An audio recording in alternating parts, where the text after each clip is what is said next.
दोस्तों, आज की इस वीडियो में हम आपको एक ऐसी बीवी का वाकया सुनाने वाले हैं जो कई दिन तक अपने शौहर की कब्र पर बैठकर रोती रही। फिर अचानक शौहर अपनी कब्र से बाहर निकला और फिर जो कुछ हुआ उसके बारे में जानकर यकीनन आपके भी रोंगटे खड़े हो जाएंगे। इसीलिए आज की यह वीडियो आप सभी के लिए बहुत ही ज्यादा खास है।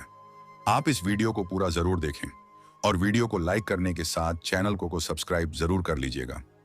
दोस्तों, हमारे करीब गांव में एक साजिद नाम का लड़का रहता था जो कोई खास पढ़ा लिखा हुआ नहीं था और ना ही उसकी कोई खास शक्ल सूरत थी। इस वजह से वह कहीं पर भी उसकी शादी नहीं हो रही थी। लेकिन उसकी खूबसूरत कजन थी जिसका नाम जरीना था, जिससे वह दिल ही दिल में बहुत ज्यादा मोहब्बत करने लगा था। एक दिन साजिद ने अपने घर वालों से कह दिया कि मैं अपनी उसके साथ शादी करना चाहता हूं। इसीलिए फिर साजिद के घर वालों ने इस बात पर जोर दिया तो जरीना ने हाँ कह दिया और दोनों का निकाह हो गया और रुखसती भी हो गई।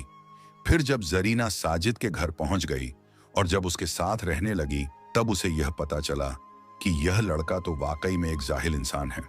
यह देखकर वह सोच में पड़ गई। उसकी ना शक्लो सूरत थी और ना ही उसमें कोई अक्ल है। मेरी सारी जिंदगी इस जाहिल इंसान के साथ में कैसे गुजरेगी। बस यही बातें सोचकर जरीना ने अपने दिल ही दिल में साजिद को नापसंद करना शुरू कर दिया था। लेकिन वह खामोश रही। और दोस्तों, शादी के 3-4 दिन के बाद आमतौर पर दुल्हन अपने माँ बाप के घर में चली जाती है। वैसे ही यह लड़की भी अपने घर चली गई, यह सोचकर कि मैं कभी भी इस घर में वापस नहीं आऊंगी। लेकिन उसको अपने माँ बाप के साथ में बात करने की हिम्मत ना हो रही थी। इसीलिए क्योंकि एक तो उनका करीब का रिश्ता था और दूसरा उसने खुद शादी के लिए हाँ की थी। तीसरे दिन साजिद अपनी बीवी को लाने ससुराल पहुंच गया और अपनी बीवी को साथ लेकर वह चल पड़ा। अब उन्हें एक गांव से दूसरे गांव में जाना था। रास्ते में बीवी ने शौहर से कहा कि मुझे बहुत जोर की प्यास लगी है। तो करीब ही एक कुआं था। शौहर उसके पास गया और अपनी गठरी एक तरफ रख दी और फिर डोल के जरिए पानी बाहर निकालने लगा। यह देखकर शैतान ने बीवी के दिल में ऐसी बात डाली कि उसने जाकर पीछे से अपने शौहर को धक्का दे दिया और जिससे उसका शौहर कुएं में जा गिरा। बीवी ने अपने दिल में सोचा कि यह तो यहां पर मर जाएगा और मेरा हमेशा हमेशा के लिए उससे पीछा छूट जाएगा। ऐसी बातें सोचती हुई वह वापस अपने बाप के घर चली गई और उसने जाकर औरतों वाले नखरे करने शुरू कर दिए। वो रोती हुई अपने घर पहुंची। बाप ने जब अपनी बेटी को रोते हुए देखा तो उसने पूछा कि बेटी क्या हो गया है। तो उस पर बेटी ने बताया कि मेरा शौहर मुझे एक जगह पर बैठाकर पता नहीं कहां चला गया था। काफी देर इंतजार करने के बाद भी वह नहीं लौटा, इसीलिए मैं घर वापस आ गई हूं।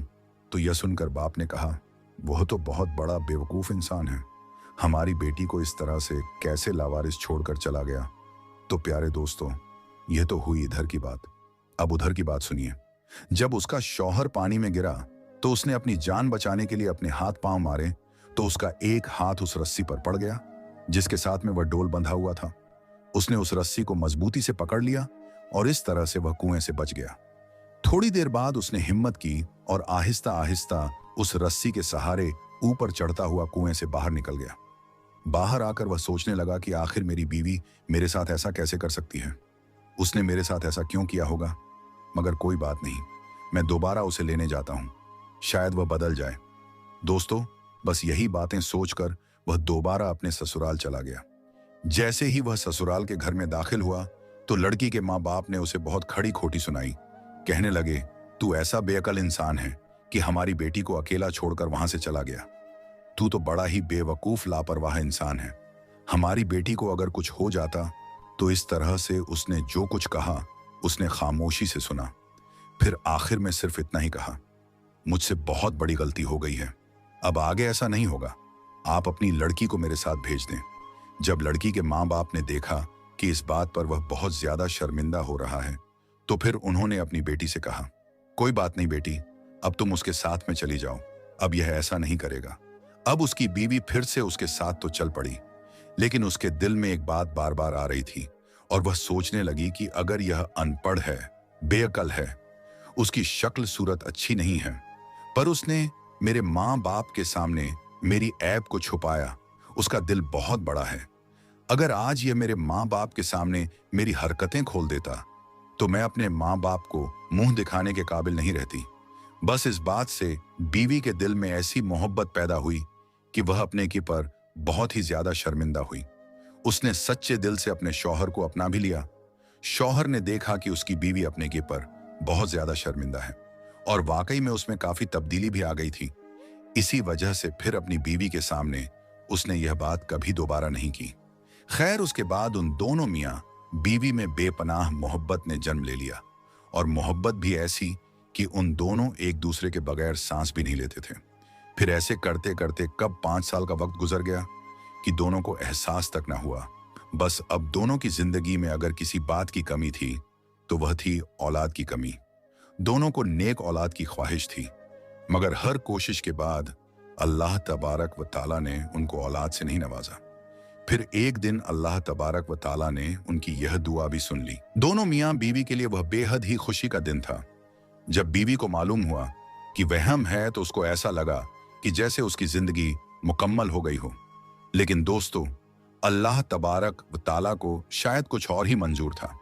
6 महीने के बाद एक हादसे में अचानक साजिद का इंतकाल हो गया। शौहर की अचानक मौत से बीवी को गहरा सदमा लगा और उसका रो रो कर बुरा हाल हो गया। उसकी तो पूरी जिंदगी ही उजड़ चुकी थी। उसको ऐसा लगने लगा था कि जैसे वह अब जी नहीं पाएगी।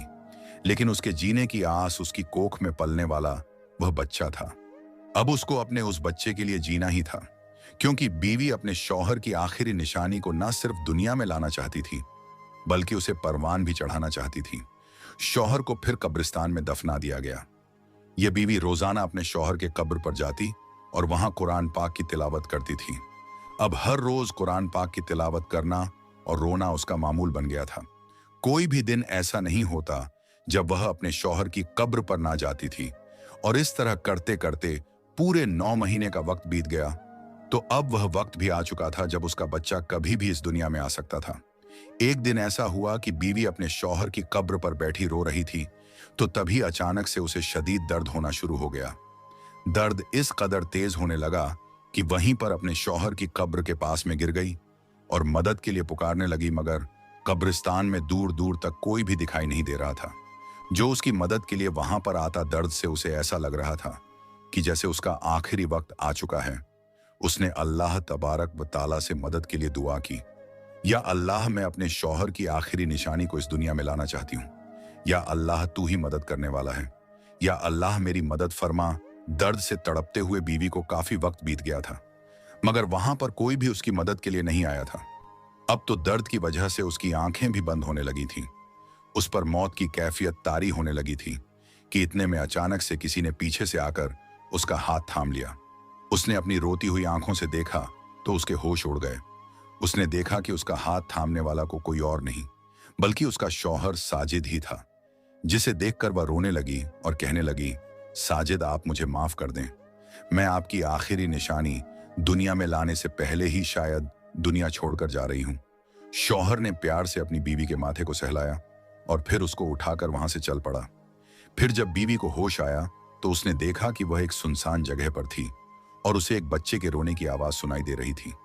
वह कुछ भी समझ नहीं पा रही थी। फिर उसने अपने शौहर को जोर जोर से पुकारा तो फिर एक औरत उसके पास आई और कहने लगी, मुबारक हो, अल्लाह तबारक व ताला ने आपको बेटे से नवाजा है।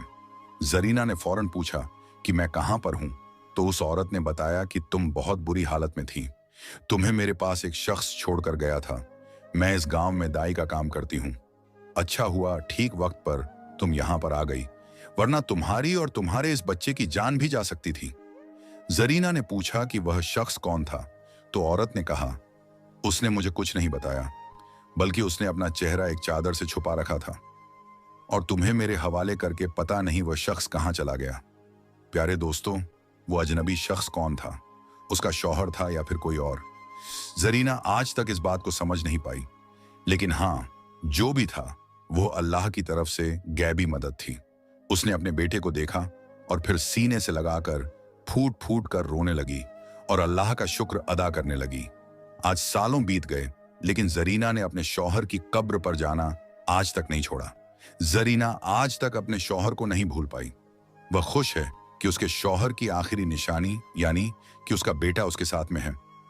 तो दोस्तों, इस वीडियो के बारे में आपकी क्या राय है? कमेंट बॉक्स में अपनी राय का इजहार जरूर कीजिएगा।